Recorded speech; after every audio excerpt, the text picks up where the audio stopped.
So, meanwhile, an Israeli official says Prime Minister Benjamin Netanyahu told Secretary of State John Kerry that there's no reason to suspend these flights to Israel.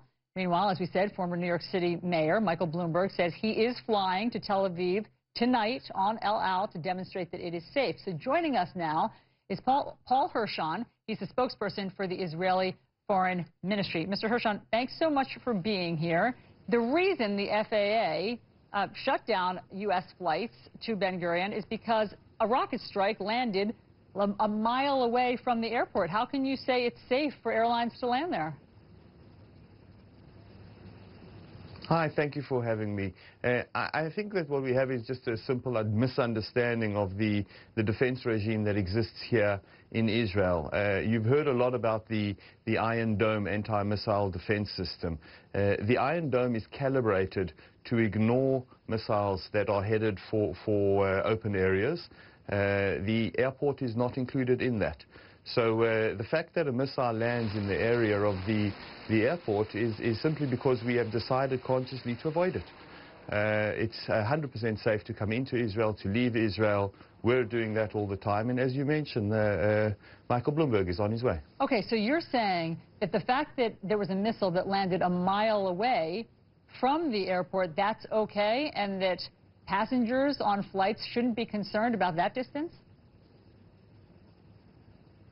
Look, I'm not an expert in air aviation and navigation, but I can tell you that the Iron Dome system, the anti-missile system, is calibrated to target certain missiles and to ignore certain missiles. We're not going to ignore any missiles that are headed for an area, for a place that we don't want them to land. Well, listen, the Israeli Defense Forces put out a press release today, and I'll just read to you what it says. They say today 87 rockets were fired at Israel. 18 of them only were intercepted. 67 of them, they say, hit Israel. Isn't it just prudent today, it's only a 24-hour ban, today, given what's going on the ground there and that 67 missiles hit Israel, to stop flights? Well, that's not a decision for me to make. That's a decision for the Americans to make, or airlines around the world to make. But the numbers that you present are correct. But that's only because those 67 were headed for open areas, for uninhabited areas, and so the Iron Dome system is calibrated to ignore them. It's not because they got through the defense mechanism. It's because there's a conscious decision taken not to take them down. Mr. Hirshon, while we have you, as you know, Secretary Kerry is in Egypt working, we're told, on a ceasefire. Do you know what the latest is? Well, we've got two things going in parallel at the moment. There's a lot of conversation underway about a ceasefire. As you mentioned, Secretary Kerry is in Cairo.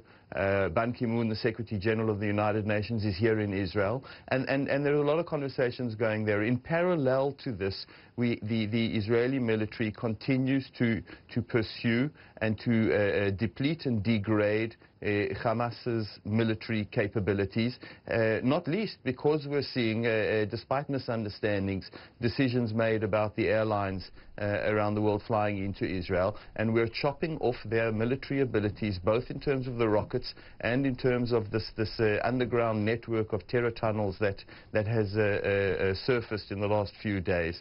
The question is whether we can find a way to merge these two paths and to reach a diplomatic solution as opposed to a military solution. But in either event, we are committed to reaching a solution to this problem.